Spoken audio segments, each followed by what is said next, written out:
Stand up, Brennan, let's go! Come on, get up, let's go! This competitor struggling to climb a ladder Let's go, buddy, let's go! told us he'd lost all strength in his arms. Brennan, move towards the pole and use it to pull yourself up. It's only the third event of the day. There you go. And he's got 14 more events to go. Come on, Brennan, pull! This is the U.S. Army's Best Ranger competition, where dozens of Ranger-qualified soldiers compete in a grueling competition that tests them physically and mentally. All Ranger-qualified soldiers must complete the Army's challenging 62-day Ranger course, which earns them the coveted Ranger tab. The 3-day competition begins with 56 two-man teams. By day 3, the field will be cut to 16.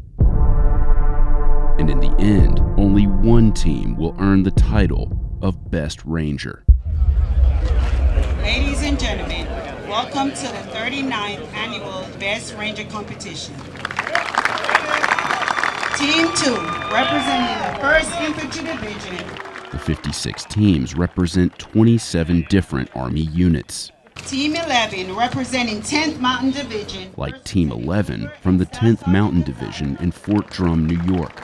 25-year-old First Lieutenant Jack Hoover and 32-year-old Staff Sergeant Santiago Gonzo Gonzalez. Why are you partaking in this competition? Kind of a personal vendetta, actually. I came here last year, didn't do too well. I got, 50 or 48? Yeah, I got out day 1, so this was my redemption year, I guess. Gonzalez and Hoover began training individually 6 months prior to the competition. They officially became a team 1 month before BRC. I think we have two kind of different ways we go about things. You know, he's real quick and aggressive, and I'm more of prolonged, and you know, I really focus on like the endurance. Like, you know, it's a marathon, and he's kind of always thinking that it's a sprint, which is good because we balance each other out. You guys think you can win this competition? I don't think we would be here if we didn't think we could win this competition, or if we didn't want to win this competition. Winning the Best Ranger competition means a lot for the competitors. For one, they earn about $18,000 worth of donated prizes for each team member. But in addition to prizes, competition winners traditionally continue to move up in the Army ranks. And upon retirement, past winners have gotten opportunities in academia and in Hollywood. Like 1997 winner Chris Robichaud, who worked as a consultant on the TV series Homeland. You guys need to understand that this is a very big deal. Then there are the bragging rights for the unit the winning team represents. If you have a Best Ranger winner, it's like winning the World Series. You know, like, hey, I want to play on that team. Any organization that you want to be a part of, you want winners on your team, and you want people that are going to fight on your team. And to have the winners is setting the example of, hey, this is what we can provide. It's time for the first event, the 7-mile mass start buddy run, which competitors must endure while wearing weighted vests.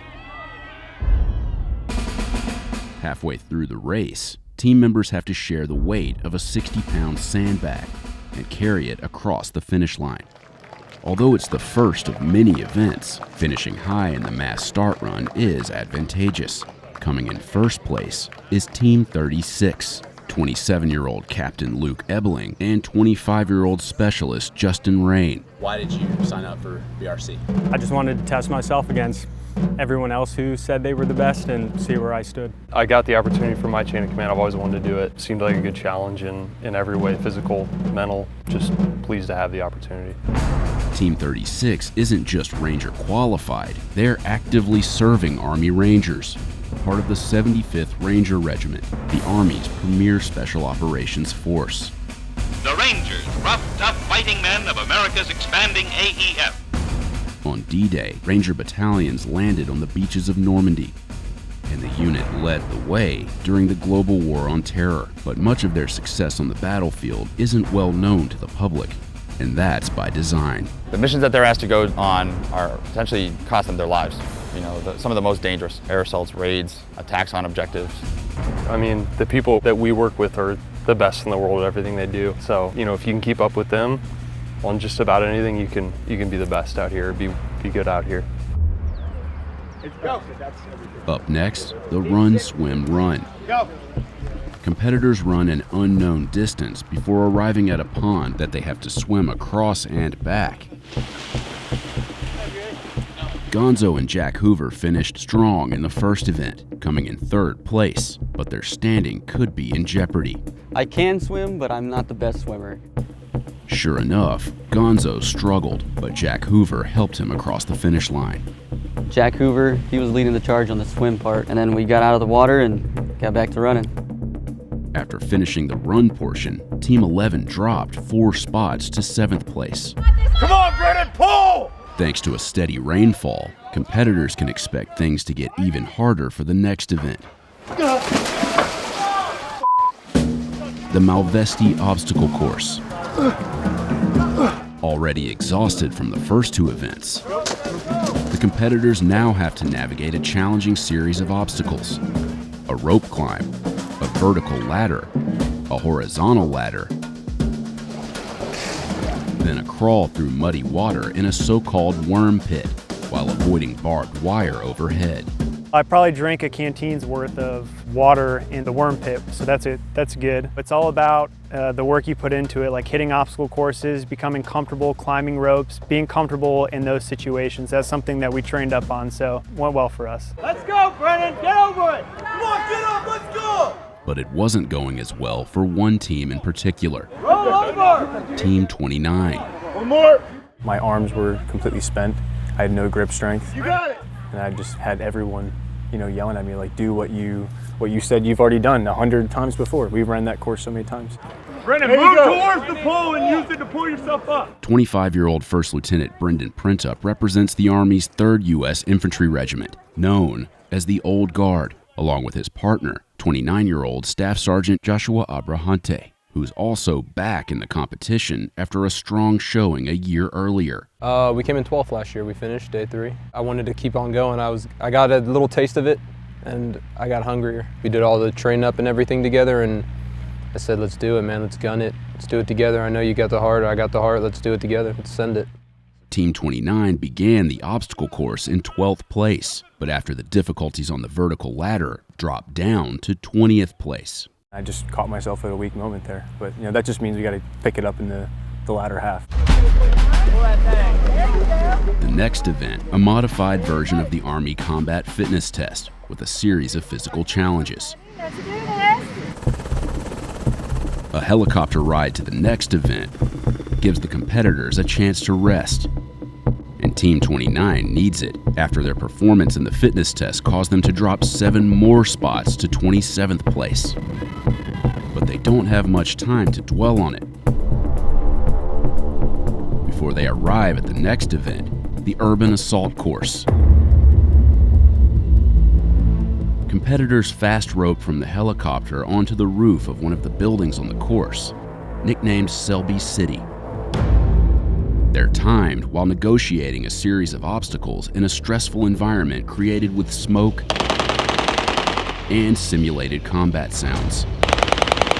Competitors get 2 attempts to complete each obstacle. They're scored on how much time each obstacle takes to complete, and teams get penalized if they fail to complete an obstacle. Thanks to a strong performance on the Urban Assault Course, Team 29 bounced back, moving them up 6 spots to 21st place. Team 11 fell only 1 spot to 12th place. But for the first time on day 1, Team 36 dropped out of the top spot to 3rd place. You'll ebb and flow physically. Guys will get tired, and then it's your responsibility to help your teammate out and vice versa. We had some ups and downs, so it's try to have a quick recovery and just think about the next event. Competitors moved to gun ranges for the next 3 events. A series of tests scored on time and accuracy.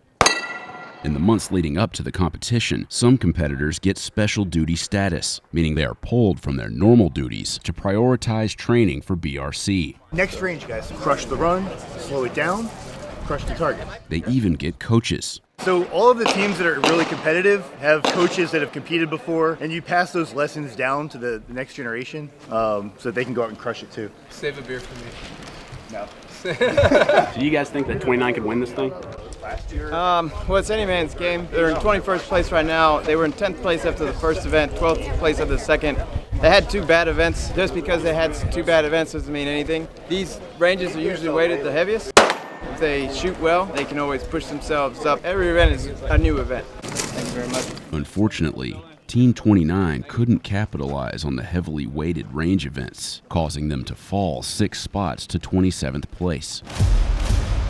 By the start of day 2, only 32 teams will be left in the competition, so there's little room for error in the next event, known as night stakes. They're going to go out there and they're going to crush it tonight. When everybody else is thinking about quitting, they're just going to keep running. They know what they can do. They've done it before. They know when they're down, they know how to recover and get right back in it. All right, do what you need to do real quick. And then... Our coaches are great and they're great tools to have, but in the end, all we have is each other. Competitors move to the ruck hold area, where they get a chance to rest, curl up with their whoobies, and catch some Z's. Team 36 is firmly back in first place heading into the night stakes, which begin after a ruck march of an unknown distance. Team 11 is in 12th. The ruck march is especially significant for Gonzo. It's the event that sent him packing after failing to make the cut in last year's competition. When we're doing things that get tough, I might start yelling out the number that he finished last year. So I used to call him 48 every now and then, just to, get him going. But, he's a motivated person. There's no better partner that I'd rather have, and especially going into this night ruck. I know Jack Hoover's got my back, and this Ruck March, I have a personal vendetta with it, and we're gonna make it. The rest is over. Ruck March leads into night stakes, which include a series of challenges like navigation, breaching, and combat casualty care. By the next morning, the competition will be over for 24 teams. For years, the best Ranger competition has been held inside the Fort Benning Army installation in Georgia. Welcome again to Fort Moore, Georgia. 3 weeks after this year's competition, Fort Benning's name would be permanently changed to Fort Moore, a result of a congressional act to rename military bases honoring Confederate leaders.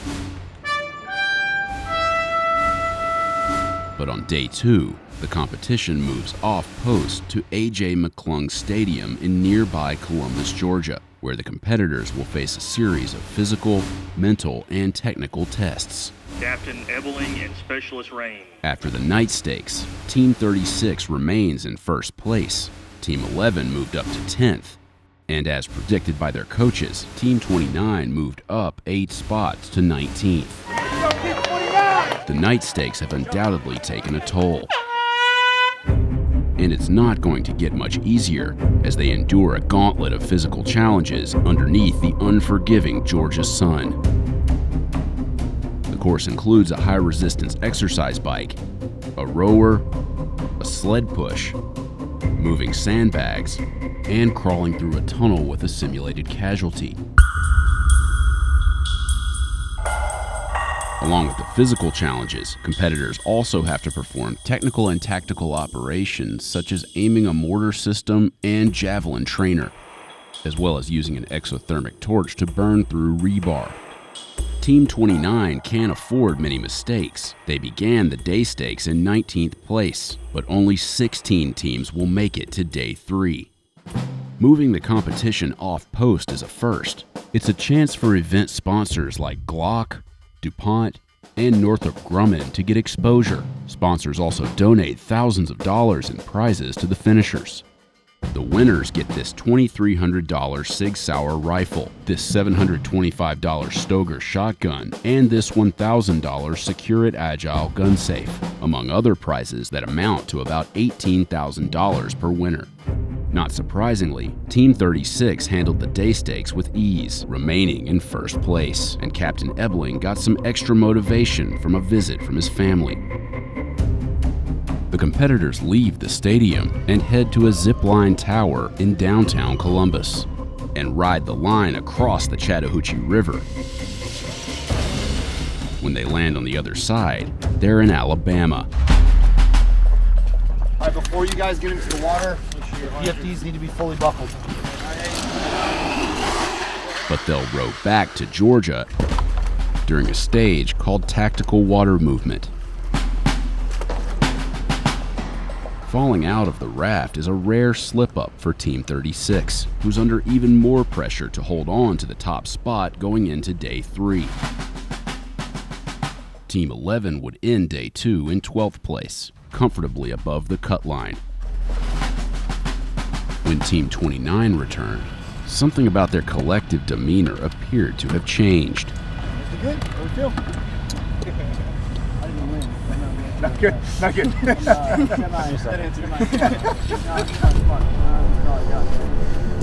Talk to each other.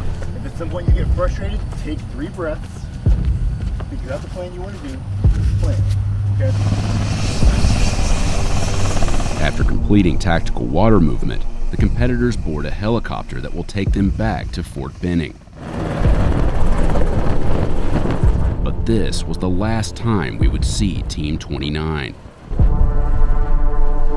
Day 3 would begin with only 16 teams, and at the end of Day 2, Team 29 had fallen to 22nd place. At the beginning of Day 3, Team 36 has plenty to smile about. They're still in first place, but they can't afford many mistakes. The first event, ascending a 70-foot tower using knots known as prusiks. Let's go, fight, fight. And after reaching the top, fast roping down to the bottom before heading to an obstacle course.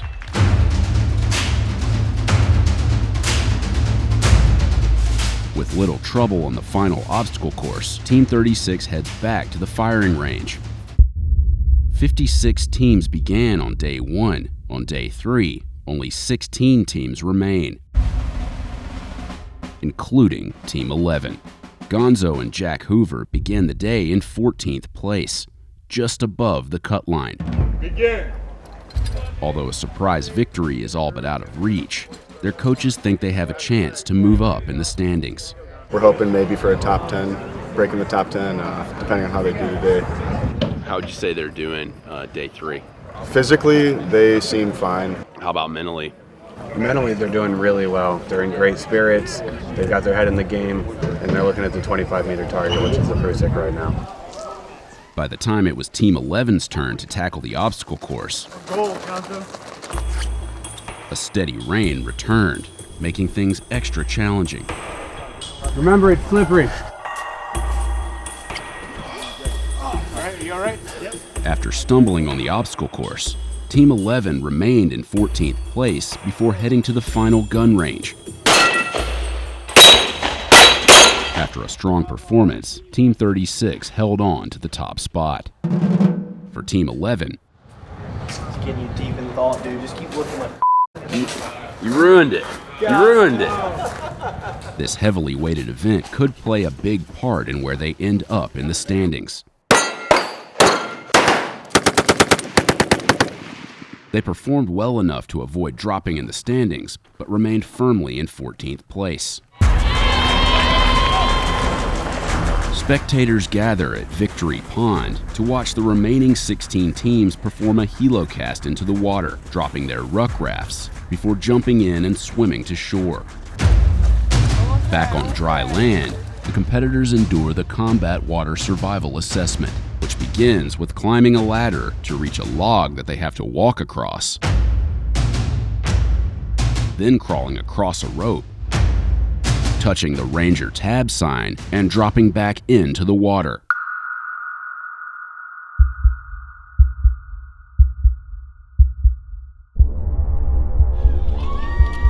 Although firmly in the lead, Team 36 maintained its urgent pace. Let's go, buddy! Dripping wet from the CWSA, the competitors moved to the start of the final event, the 3.5-mile buddy run. The spectators gather along the final stretch.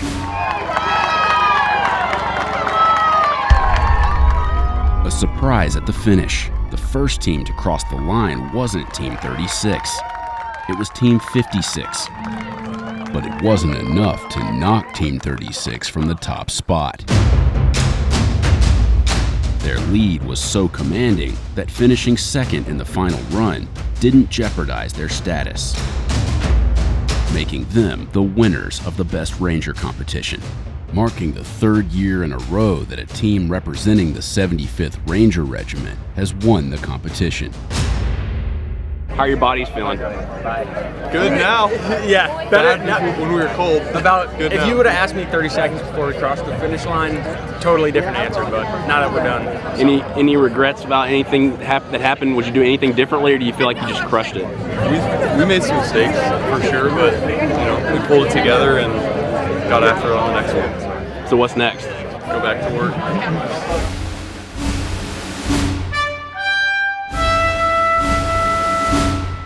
Team 11 finished the competition in 14th place, the same spot in which they began day 3. How you guys feeling? Doing pretty good. I think that was just about all we had, so yeah. How about you, Gonzo? Really good. Honestly, strange to be in this side. Last year they wouldn't let me into the final supper, so this year they have to now. You said you were on a revenge tour. Yeah. Do you feel like you accomplished your mission? Yep, I accomplished my task. I made it to day 3 and couldn't have had a better partner to do it with. You guys are still friends after all this? We might be. We'll see tomorrow morning. Yeah, we're definitely still friends.